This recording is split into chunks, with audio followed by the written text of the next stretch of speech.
Boa tarde, meus irmãos. Que o nosso Deus esteja cuidando de cada um de nós a cada dia, de nós, de nossa casa, de nossa igreja. Eu quero convidá-los a orar antes do estudo da palavra de Deus.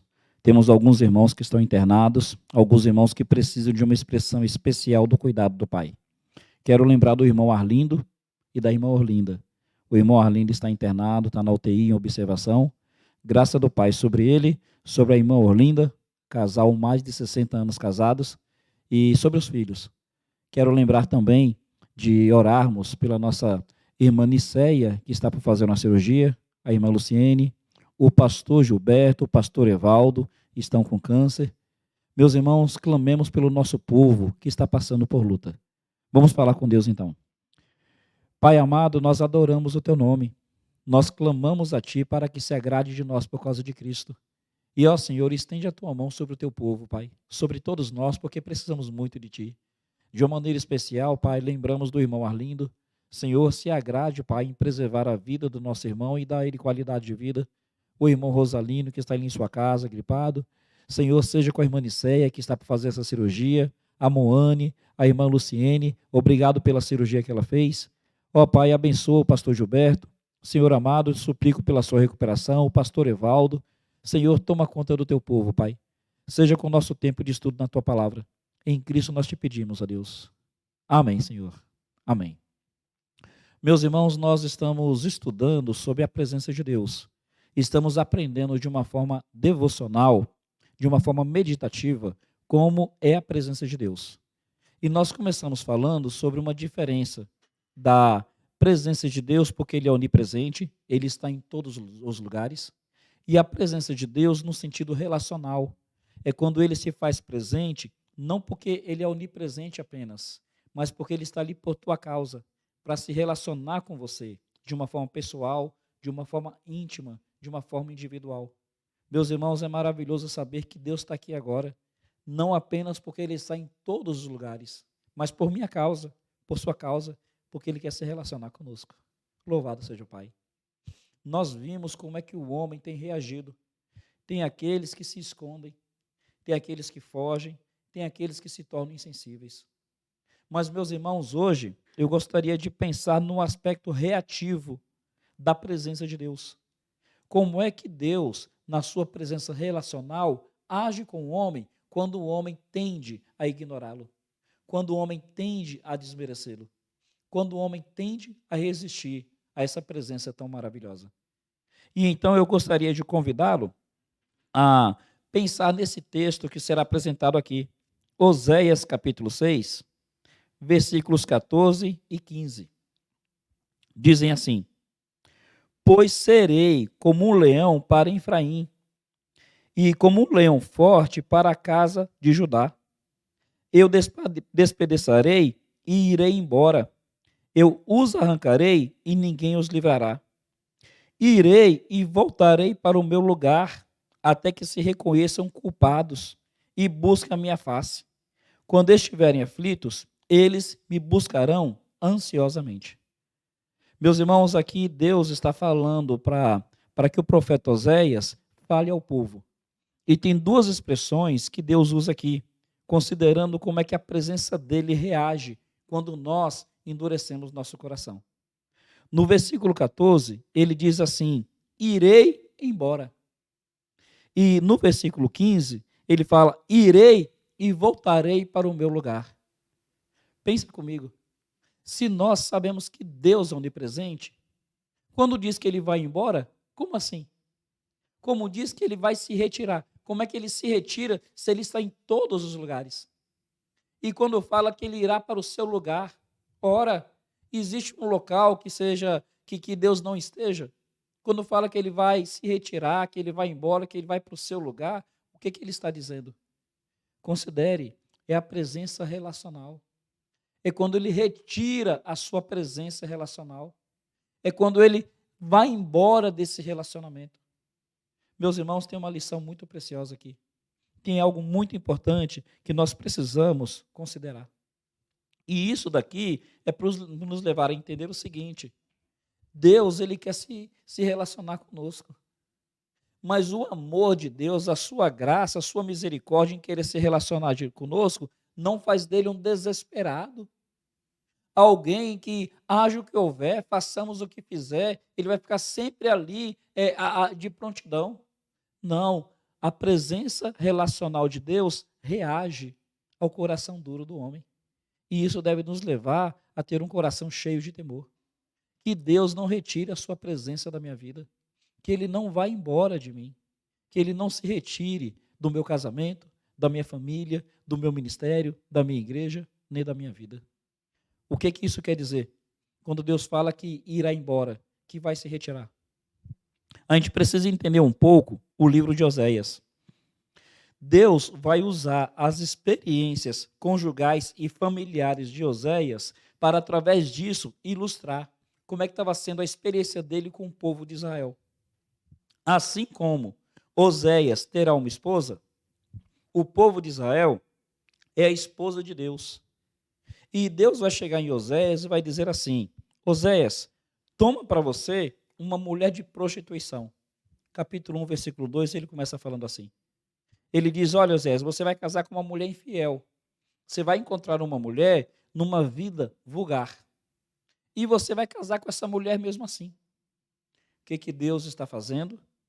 Assim como Oséias se casa com uma mulher que, pela sociedade, pela cultura, não era a mulher digna de um casamento, Deus se volta para Israel, não é porque Israel era digno do interesse de Deus. Deus se volta para Israel por graça, por misericórdia, por bondade. Assim como um homem normalmente não olharia para uma mulher da vida para tê-la como esposa, para tê-la como mãe de seus filhos, para devotar a ela confiança, afeto, respeito e fidelidade, Deus não tinha razões em Israel para se voltar a Israel com amor, com respeito, com fidelidade. Deus não tinha razões em Israel para ter Israel como seu povo, como sua esposa. Então Deus está ilustrando. Assim como Oséias vai se voltar a essa mulher, Deus se voltou a Israel. E meus irmãos, Israel no passado, mas nós no presente. Deus, quando se voltou a mim, não tinha razões em mim para que ele viesse assumir um compromisso comigo. Não tinha razões em mim para que ele viesse querer se relacionar pessoalmente, querer manifestar a sua presença, querer derramar sobre mim o seu cuidado, a sua graça. Não houve nada em mim, foi porque ele escolheu me amar. Então a história de Oséias vai mostrar como é que Deus age com o seu povo.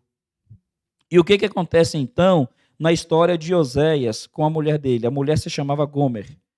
Essa mulher, que era uma mulher infiel, uma mulher prostituta, Oséias toma ela por esposa, faz uma aliança pública.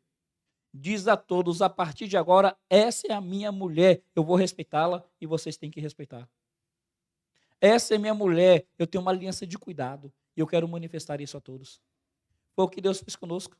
Deus veio a nós e Deus disse diante de anjos, Deus disse diante das potestades, Deus disse diante dos demônios: este agora é meu filho, esses agora são meu povo. Eu escolhi amá-los, eu escolhi respeitá-los, e eu determino que todos, anjos e demônios, respeitem esse povo. Meus irmãos, foi assim que Deus fez conosco, ilustrado na história de Oséias. E veja, Oséias terá 3 filhos.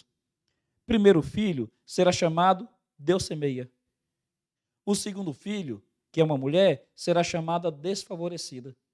E o terceiro filho será chamado não meu povo. O que está dizendo? Que Deus, ele semearia justiça nesse relacionamento com o povo de Israel. Que nesse relacionamento, onde Deus semearia justiça, chegaria um momento que o povo de Israel perderia o favor de Deus, seria chamado desfavorecido. E nisso chegaria uma hora que o povo de Israel não seria mais visto pelos outros como o povo de Deus. Por qual razão? Porque depois que Oséias busca aquela mulher e traz para dentro de sua casa e cuida daquela mulher com dignidade e com respeito, aquela mulher adultera. Aquela mulher abandona Oséias. Aquela mulher se entrega a todo tipo de devassidão moral. O texto vai dizer que realmente aquela mulher, ela se vendia a todos os homens. E, meus irmãos, mais uma vez está ilustrando o relacionamento de Deus com Israel. Depois de Deus cuidar de Israel do jeito que cuidou, tirou o povo de Israel do Egito com mão forte e braço estendido, trouxe para uma terra que mana leite e mel. Ora, depois disso, o povo de Israel, infelizmente, abandonou Deus reiteradamente, vezes e mais vezes. E então vieram os filhos, porque aquilo que o homem semear, isso também ele se fará. Primeiro filho é a justiça. Deus começou a pesar a sua mão. O segundo filho, não favorecida, o povo começou a perder a graça de Deus. E o terceiro filho, não meu povo. Chegou uma hora que as outras nações tratavam Israel como se não pertencesse ao Deus vivo e verdadeiro. Chegou uma hora que o povo de Israel foi levado cativo e sofreu, tem sofrido até hoje. Meus irmãos, traz para a nossa realidade. Tragamos para a nossa realidade. Quando nós não valorizamos o que Deus tem feito em nossa vida, ora, Deus vai semear a justiça. Meus irmãos, entendamos isso. O Senhor pesa a sua mão. E no que pesa a sua mão, nós às vezes deixamos de desfrutar a sua graça. E nós às vezes deixamos de ser vistos como seu povo, não por parte dele, mas por parte daqueles que nos cercam. O que vai acontecer então? Oséias vai buscar a mulher de volta. Não porque a mulher se arrependeu, mas porque Oséias assumiu uma aliança com aquela mulher. E Oséias vai buscar aquela mulher no mercado de prostituição. A mulher, ela chegou num ponto tal que ela foi vendida como escrava sexual. Ela ficava no mercado de prostituição, na época era chamado de agora, ou ágora, uma praça pública, tipo aquela feira pública, onde ela vendia seus escravos, e ela estava ali vendida como uma escrava sexual. E na narrativa vai mostrar que Gomer tinha perdido a sua beleza natural, não era mais uma mulher atrativa. E aí, então, era uma escrava sexual sem valor, pagava-se qualquer coisa por ela. E aquela escrava que ninguém queria comprar, Oséias vai lá e compra aquela mulher. Resgata aquela mulher do mercado e traz para dentro de casa de novo. E aí, então, Deus manda dizer o seguinte: olha, a partir de agora, a sua filha não mais será chamada desfavorecida, será chamada a favor. E o seu filho não mais será chamado não meu povo, a partir de agora será chamado meu povo. Percebe?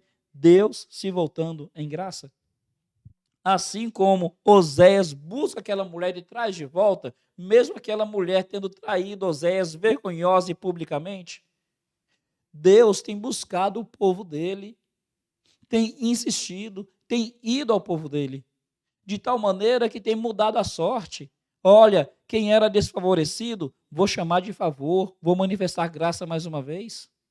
Quem não mais era visto como meu povo, vou chamar de meu povo mais uma vez. Mas, meus irmãos, o que acontece pela terceira vez? A mulher se retira. Mais uma vez, aquela mulher que foi usado de graça e mais graça com ela por Oséias, mais uma vez ela vai embora. E Deus vai usar essa situação para falar de Israel. E é nesse contexto, depois de reiteradamente Deus ter sido abandonado pelo seu povo, é nesse contexto, nessa ilustração de um casamento, onde um homem foi traído várias vezes, que Deus fala assim: a partir de agora, eu irei embora. Versículo 14. Essa expressão que ele usa no verso 14. Irei embora. É aquela ideia do marido que chega na mulher, e aqui eu não estou querendo discutir aqui a questão de gênero, do homem com a mulher, da mulher com o homem, mas aquela pessoa que fez de tudo, foi até onde podia ter ido. E por não ter havido resposta, por ter havido desprezo, por ter havido deslealdade, chega um momento que o marido chega até a mulher e fala: agora, olha, eu é que vou embora. Agora sou eu que não quero mais. Sou eu que estou desistindo. Deus está dizendo isso para Israel. Olha, Israel, antes você ia embora e eu te buscava. Antes você ia embora e eu insistia com você. Mas olha, agora sou eu que estou indo embora. Assim como o marido se retiraria. Mas Deus, ele vai dizer aqui, ó: irei e voltarei para o meu lugar. Eu agora vou parar de insistir com você. Vou parar de dar murro em ponta de faca. Meus irmãos, a reação de Deus quando nós desprezamos a sua presença, quando nós nos endurecemos, quando nós rejeitamos deliberadamente, conscientemente, é o aspecto reativo da presença de Deus. Isso é muito sério. O livro de Osés foi escrito para nos ensinar isso. Mas, meus irmãos, Deus, na sua bondade, ele vai dizer no versículo 15 que ele está indo embora, mas olha, não é definitivo, não. Ele ainda deixa uma porta aberta.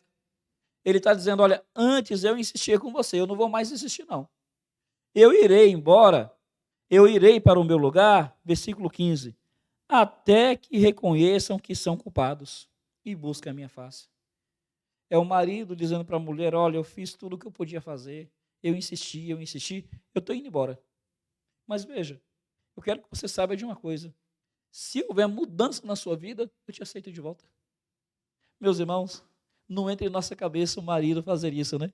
Uma mulher fazer isso. Várias vezes a mulher apanhou, várias vezes a mulher foi humilhada, várias vezes a mulher foi deixada de largo.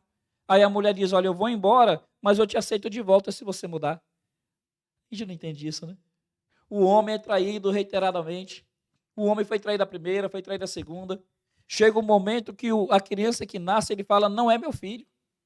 Quer dizer, ele fica até desconfiado se o filho era dele mesmo. Agora ele diz, eu estou indo embora, no entanto eu posso te aceitar de volta. Eu posso te aceitar se você mudar. É o que Deus está dizendo aqui. Há um aspecto reativo da presença de Deus, tanto para se retirar, quanto para voltar. Tanto para se retirar, quanto para dizer, eu volto, eu retorno. Se o homem se endurece, Deus se retira. Mas se o homem se quebranta, Deus volta. Oh, Deus maravilhoso. Oh, Deus cheio de graça. E ele então vai nos ensinar o seguinte, quando o Senhor se retira, ele espera que sintam a sua falta. Olha o versículo 15 de novo. Irei e voltarei ao meu lugar, até que reconheçam que são culpados e busquem a minha face. Meus irmãos, quando o Senhor se retira, é um retirar reativo. E nesse retirar reativo, ele fica esperando que as pessoas sintam a sua falta.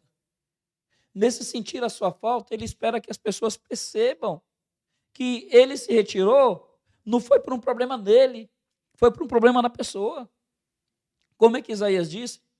Isaías vai dizer o seguinte, que os ouvidos do Senhor não estão surdos que não possam nos ouvir, que a mão do Senhor não está encolhida que não possa nos salvar. Ele vai dizer, olha, Deus não te ouve e a mão do Senhor não te salva, porque os vossos pecados é que fazem separação entre vós e o vosso Deus. É por causa dos vossos pecados que Ele não te ouve. É por causa dos vossos pecados que Ele não te salva. Deus está dizendo, eu vou me retirar até que vocês se reconheçam culpados. Até que vocês percebam que o problema está em vocês. Até que vocês sintam a minha falta. Meus irmãos, avaliemos a nossa condição. Avaliemos. Num certo sentido, louvado seja o Pai, o Senhor não se retirou de nós totalmente. Mas, no outro sentido, às vezes, olha, precisamos pensar se a gente não está afastando Deus de nossas vidas. E nisso, que nós venhamos a sentir a falta do Senhor.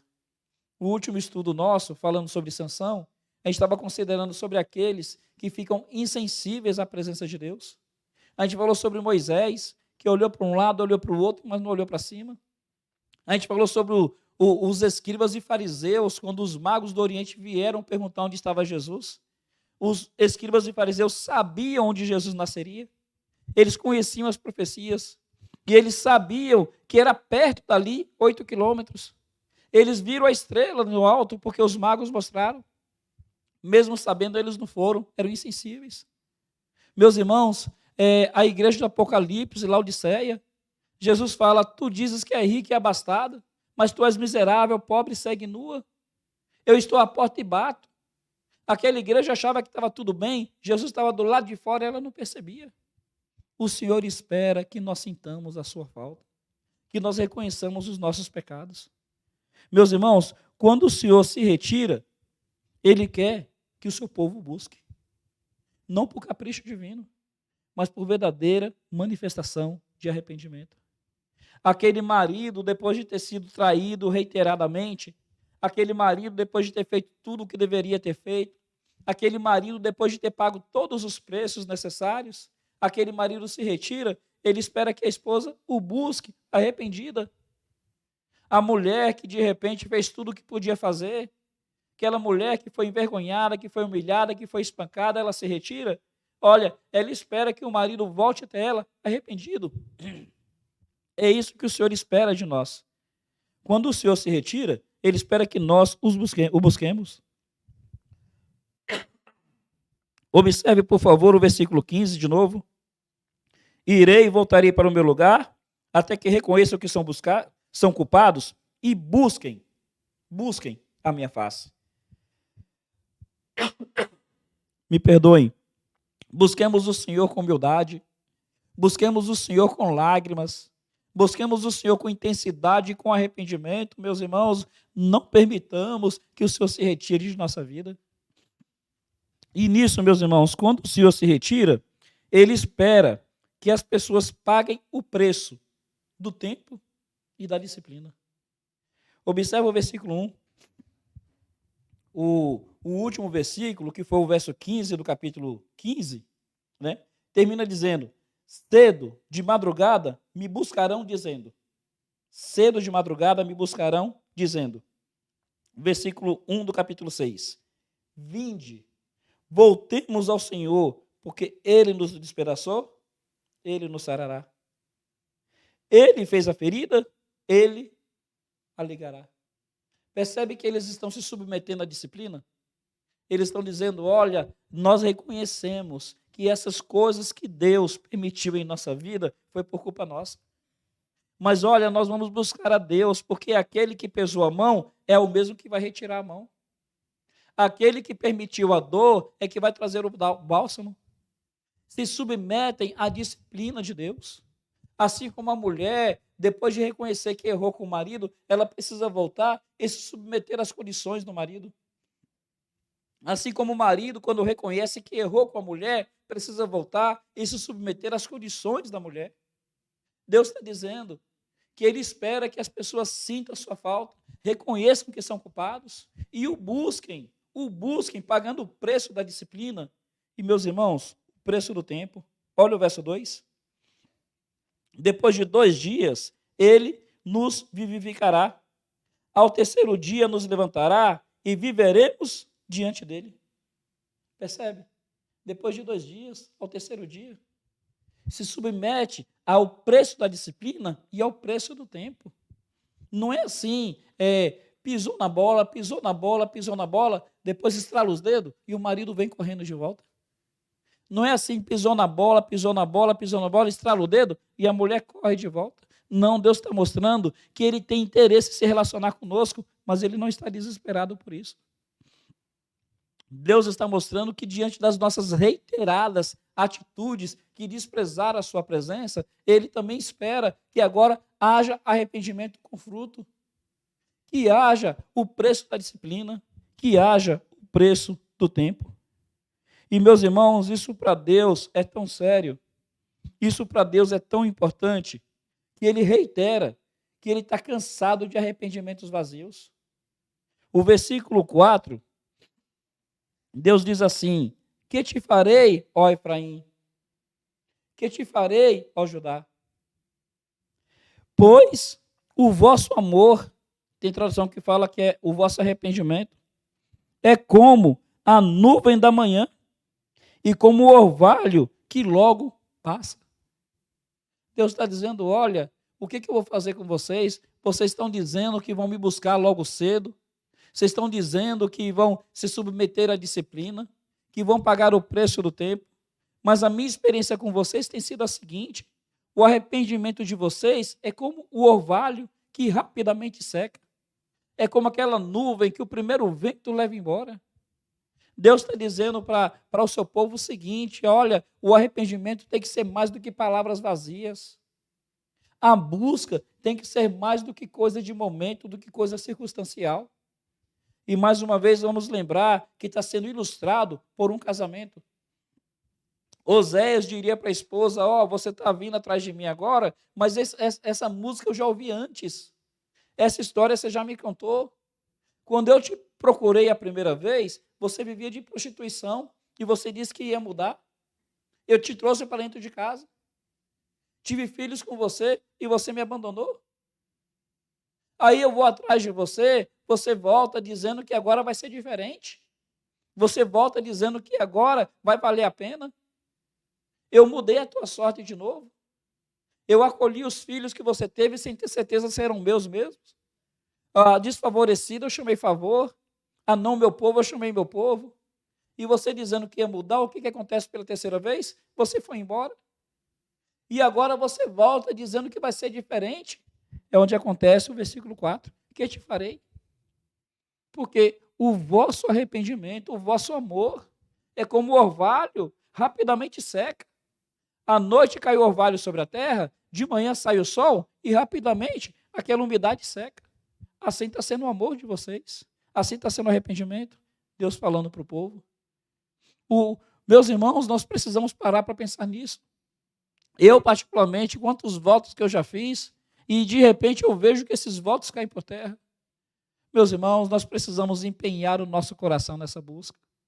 Nós precisamos empenhar o nosso coração nesse arrependimento. Nós precisamos realmente nos empenhar e pagar o preço da busca, o preço do arrependimento, da disciplina, o preço do tempo, o preço da constância. Meus irmãos, olha o que tem impedido muitas vezes a presença de Deus de retornar a nós é a falta de um arrependimento genuíno. Olha o capítulo 7, por favor, o versículo 1. Deus dizendo assim: quando eu quero sarar Israel, a corrupção de Efraim e as maldades de Samaria se revelam, porque agem com falsidade. O ladrão entra no bando dos assaltantes e despoja do lado de fora. Não consideram no coração que eu me lembro de toda a sua maldade. As suas obras os comprometem. Eles estão distantes de mim. Olha aí Deus falando no capítulo 7, quando eu quero mudar a sorte de Israel, quando eu quero aceitar o arrependimento dele, quando eu quero falar assim, vou dar mais uma chance, vou andar mais uma milha, quando eu quero, olha o que ele diz, a corrupção de Efraim.